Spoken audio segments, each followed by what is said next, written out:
the title up there has 3 words, okay? Pierced, crushed, and punished. Now, just help me out for a second. I need to know where we all sit, and you'll know where I stand, and it's one of those things that just make sure we're all on the same page, okay? So don't be super spiritual on this. This is kind of word association, but when you hear the word pierced, what do you think of? I think of piercings. I think of body piercings. I think of how silly girls are when they want their ears pierced. Again, I'm going to be dated a little bit on this. I think of how silly girls are when they pierce their ears. I think how silly they are when they want 2 piercings in their ear. I think it's crazy that little girls named Jacqueline say, I want my cartilage pierced. What? Who wants that? That hurts. You know, I'm sitting there kind of belly aching over this, and then people will get their eyebrows pierced, their nose pierced, their lips pierced, their tongues pierced, other places pierced. I mean, it's just crazy. By the way, that hurts. All right? So just a poll, just a survey, and Bobby, you can vote as many times as you want to. If you have any place on your body pierced, yes or no, yes, no, does it hurt? I'm hearing no. What's that about? Okay, this is code. Quint, you're a sissy. I get it. But when I think of piercings, when I think of those things that pierce, I think of things that poke through, things that are hurtful. And let me give you the worst one, all right? Sarah, this is the worst one. Have you ever seen hawthorn trees? Yeah. How long are those thorns? They're about as long as my pinky. Yeah. And I hate hawthorn trees. I hate them. And I didn't have a chainsaw, but I had this little bitty limb cutter, and I was going to town on it. And this is what I think of with piercing. I was going to town on it, and note the fact that I'm holding my thumb this way, as I miss, and that hawthorn thorn goes underneath my fingernail, my thumbnail. Oh, now y'all hurt, don't you? Y'all understand? That's what I think of when I hear piercing. It hurts. It hurts. I bled. It hurts, okay? That's that one. What about crushed? What do you think of when you hear crushed? Soda cans? What else? Ice? Crushed ice? Yeah, that's a good thing, though. What else do you think of? Personal injury. Personal injury? You know, when I think of things that are crushed, I think of injuries. I think of things that are coming back to that. I think of, have you ever seen those car crushers? Those are kind of cool. But I think of how that vehicle that was normal size turns into a cube about yay big. That blows my mind. You crush it.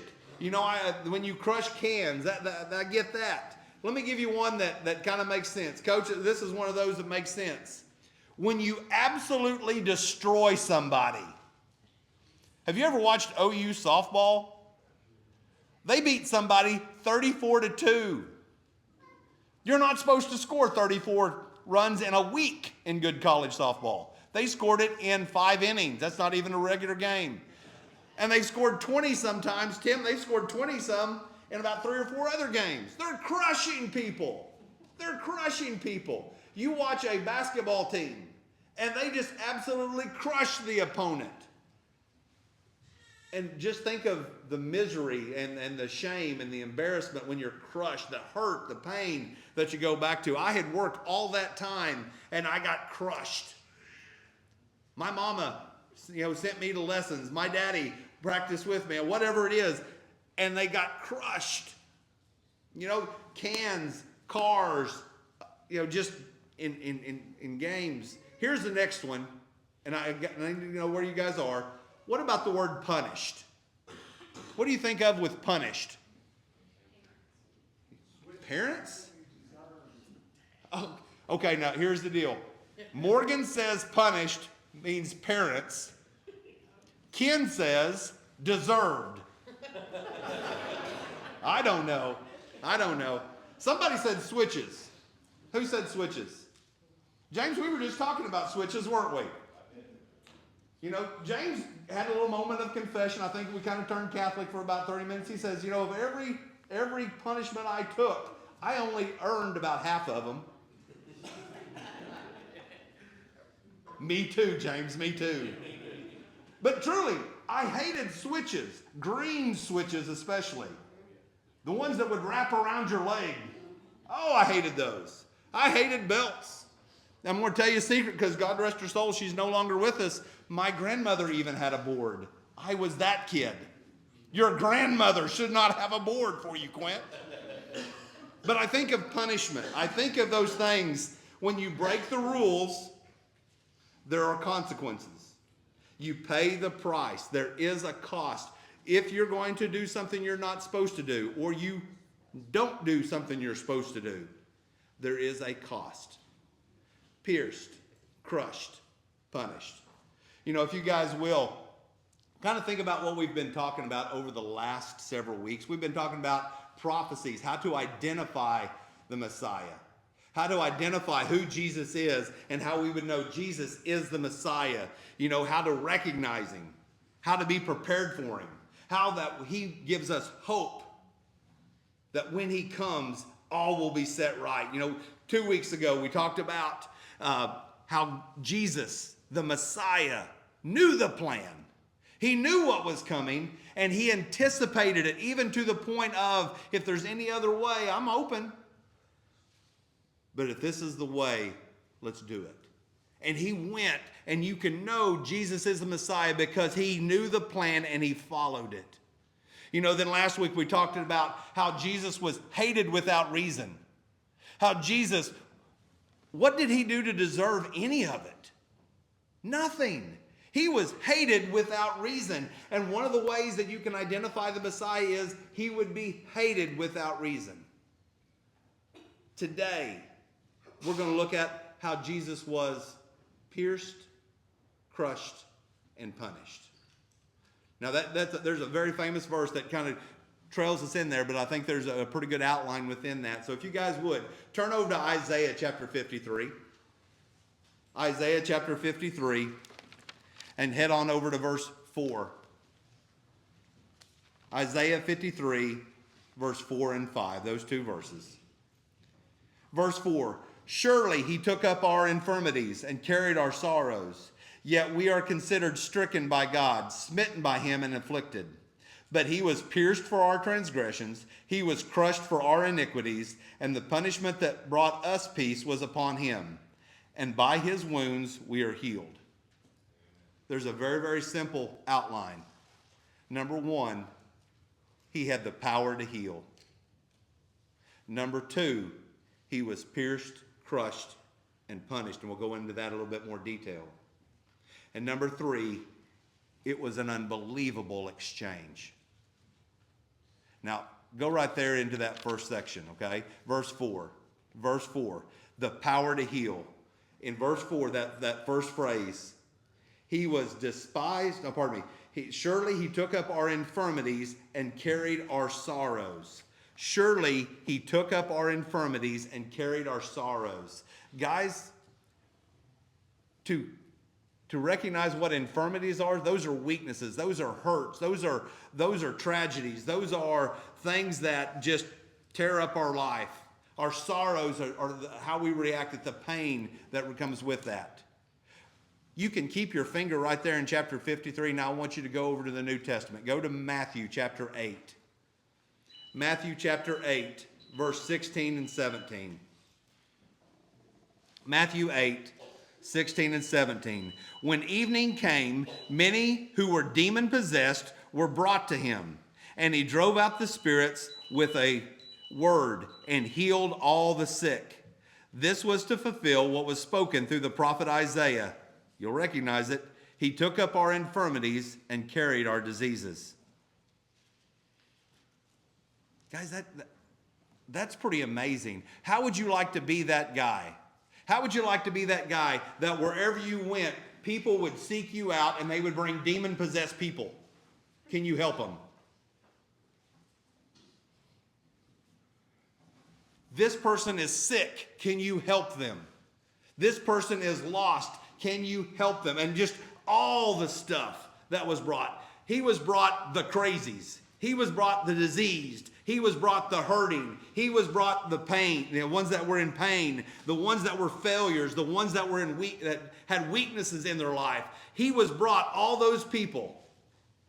And none of those things are enjoyable. And if we're going to be honest, and this is me probably confessing myself, we try to avoid them. I don't want to mess with that. That's too much. I don't have an easy answer. It's going to cost something. Guess what Jesus did? He never shied away. Jesus had the power to heal. Jesus' purpose was to make us whole, which meant you bring the lame, he let them walk. You bring him the blind, they could see. You bring the leper, they were cleaned. You bring the broken, and they were forgiven. Guys, it's amazing to think what he was able to do, but here's why. He had the authority to make it happen. He had the power to heal. He had the power to heal. There is no other name given among men whereby we must be saved. And guys, that's the problem. We'll go to any other place. We'll look at any other option. We don't want to take the hard road, the narrow road. We don't want that bump in our road. Jesus said, "Come to me, all you who are weary,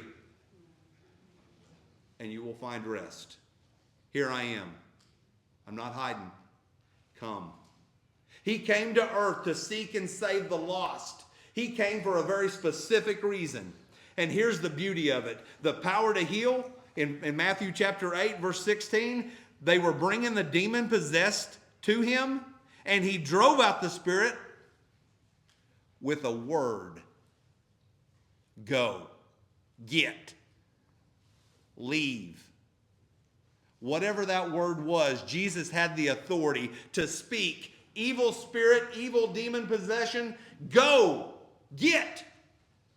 He had that authority. He had that authority to set his hand on somebody and they were made whole. Jesus had the power to heal. How will we recognize who the Messiah is? He has the power to heal. He took up our infirmities and carried our sorrows, and he's able to make us whole. Praise God, number one. Number two, it gets a little bit harder. Because we talked about just a little bit earlier, Holden, what it means to be pierced. And some of you are just tougher about the whole ear piercing thing or the nose piercing or eyebrow piercing. And some of you, hey, that's fine. I don't like that because in my head, it's that hawthorn going underneath my nail. It's that pain that's associated with it. Guys, if you're looking at how Jesus was pierced, crushed, and punished, go to verse 5 in Isaiah 53. Isaiah 53, verse 5. Listen to it. But he was pierced for our transgressions. He was crushed for our iniquities. The punishment that brought us peace was upon him, and by his wounds we are healed. This is where the messianic prophecy gets messy.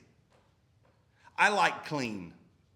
I like if there's a mess, I can get rid of all the mess without a stain. I like to be able to clean something up quick and easy. I don't like it to take hours, days, weeks, years, a lifetime. I don't like that. But right here, Jesus said, I am giving up something so much more, and I'm going to be pierced. You know what pierced means to me? It means blood. Pierced means blood, where your body is pierced and blood flows. You know, I think about that stupid hawthorn tree that I wish would just go away. I can't look at it without seeing blood now. I think about those things in which when I was injured and I hurt my knee, I think of the blood that came. I was pierced. I was broken. I was cut. However you want to say it. Jesus was pierced for our transgressions, and the image is when he was arrested, and they found that I don't see that this guy deserves any of this. Pilate, Herod, whoever it was, I don't think you guys have a reason one. They said, no, we want this to happen. And when he said they want that to happen, they whipped his flesh until he bled. He, had 39 lashes with the cat o' nine tails? And the reason they didn't say 40, because 40 was a death sentence. They just wanted him to bleed. They wanted his flesh torn. He was whipped for us. He was pierced for us. The crown of thorns, I gave you that image from that tree, that it was fashioned into a crown and put down on his head. And blood flowed. Pierced means blood for me. And when he was on the cross and he said, Father, and he said, it's finished. They said, is he dead? And they stuck a spear into his side just to see. Piercing means so much when you think about Jesus. Piercing means so much more, but guess what? We're not talking about his death. We're talking about atonement.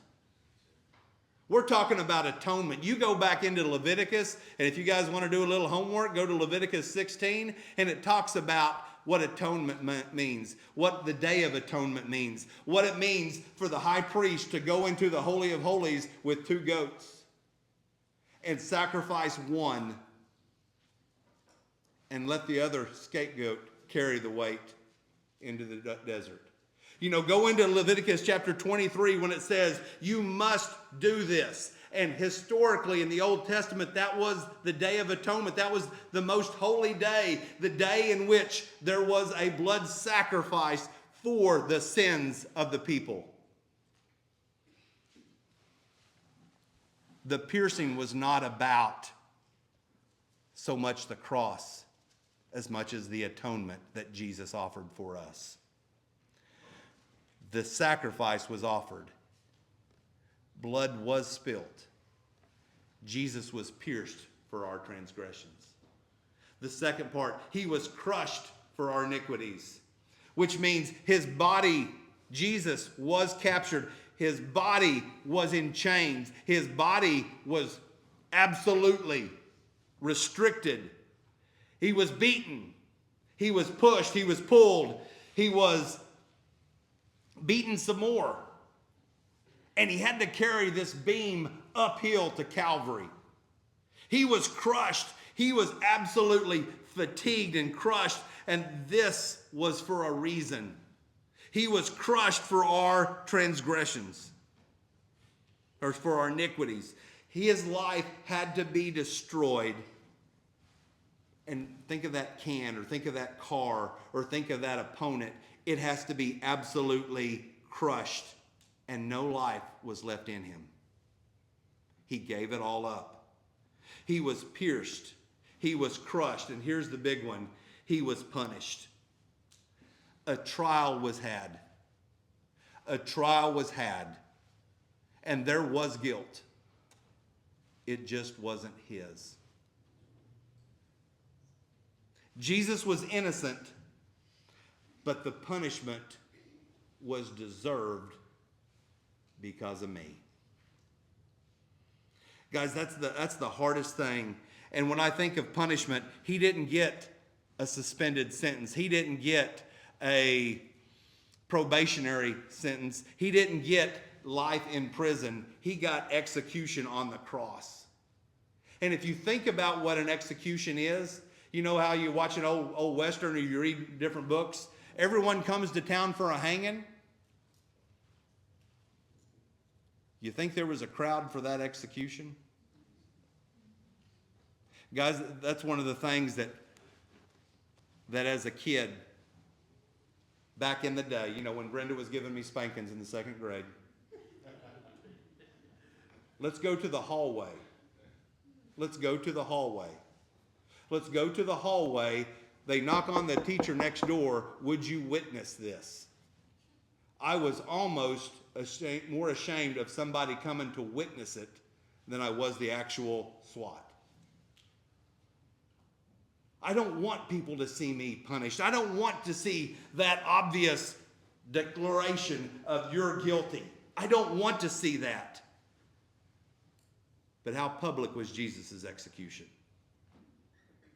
Guys, there's a big part of salvation, and it's about, will you be public with who Jesus is in your life? Because he was public when he went to the cross for me. He gave his life because guilt has a penalty. Guilt has a punishment, and it has to be paid. It just wasn't his guilt. It was mine. It was yours. The power to heal.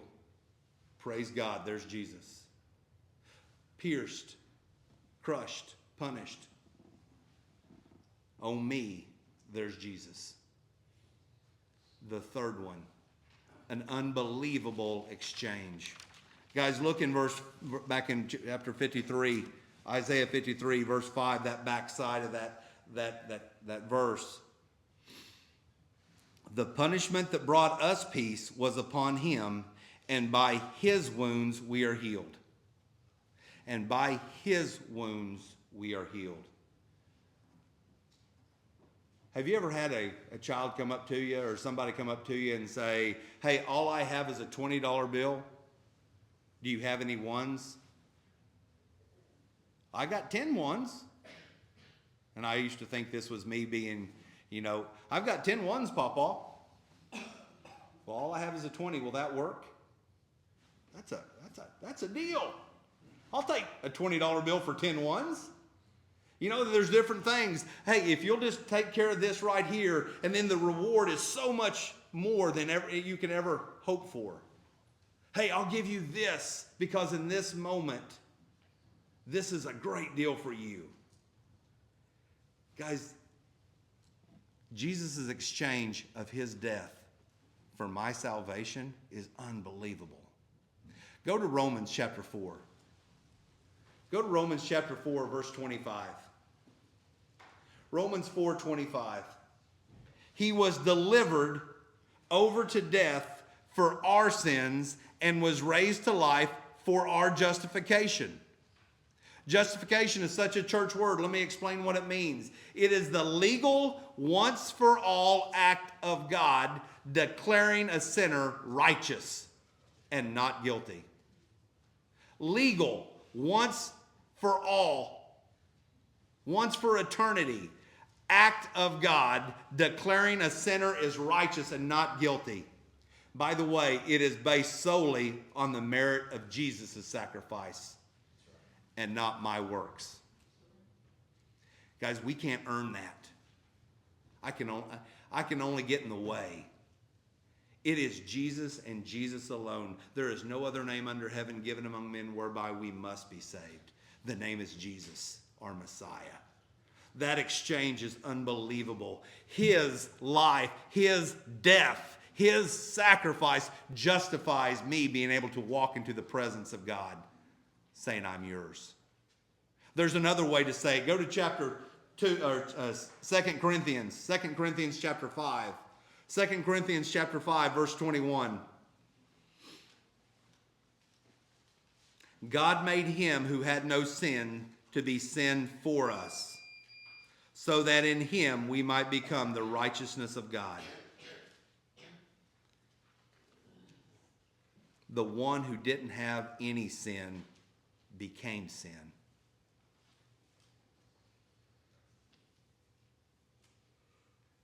That pride that we have,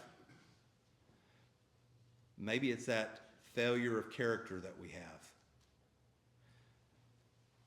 Maybe it's that jealousy. He said, find me guilty for it. Find me guilty for it. Quint can't pay the price. I will. That's an unbelievable exchange. Why would he do that? Why? Why would he who is perfect and without sin decide, Quint, I'll take it from you. I'll pick it up. I'll go to the closet and get it out of the closet and I'll put it on me. And I will go and pay the price. Why? Why would he make that exchange? my sin for his righteousness. Why? Why would he go to the cross? Why would he take all my sin to that cross? Why would he do that knowing he is pure? He is innocent. He is without sin. He should never be up there. But he said, he needs me. She needs me. I'm going to pay that price. I'm going to pay that because I can. And what's the exchange? What's the exchange that we offer God? It's so much more than a $20 bill for $10 in ones. It's so much more from somebody who loves us more than we'll ever fathom. He went to the cross. He paid the price with his life. And the exchange is, at my salvation, I accept his righteousness. His righteousness is my justification, not my own. God's forgiveness is based on the fact that I can claim Jesus' righteousness.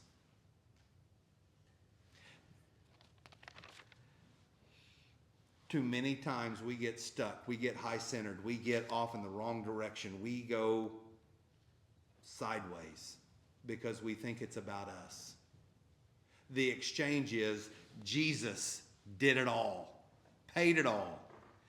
The exchange that we have, that we offer, is we accept what you've done for us, Jesus. You are the Lord of my life. If any man would confess with his mouth Jesus is Lord and believe in his heart that God raised him from the dead, you will be saved. The exchange is we accept Jesus as our payment. That's salvation. Not what I did, but what Jesus did. Have you ever wondered about that phrase? And this is, Darla, this is one of those things that I'm old. Not as old as some, no offense. But have you ever wondered terminology we used in church? Because this world wonders what it is, and we need to be able to explain. Salvation means to accept Christ. You know what that means? Jesus, I recognize what you did. I recognize what I've done. And what you did is pay the price for what I've done. And what you've done is the righteousness that I claim and I accept. I accept Christ as my salvation. I repent of the sin that sent Christ to the cross, and I accept his payment for me. Guys, you can have a birthday and somebody can write a check and they can put it in that card and it could be $1 million. And it's worthless until you do one thing. Till you accept it and take it to the bank. People can give gifts all the time, and until you accept it, it doesn't mean anything. But they didn't offer a gift out of obligation. They typically offered a gift out of love. Jesus loved us so much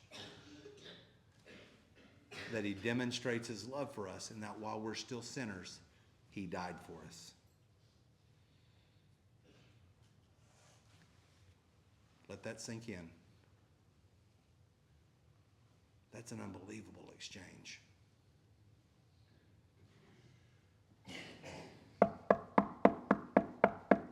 Quint, wake up, son.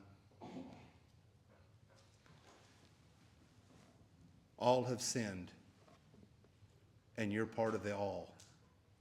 The wages of sin is death. You're a sinner, Quint. But guess what I did? I arranged an exchange, my life for yours. will you accept me? Will you accept the exchange of my righteousness for your sin?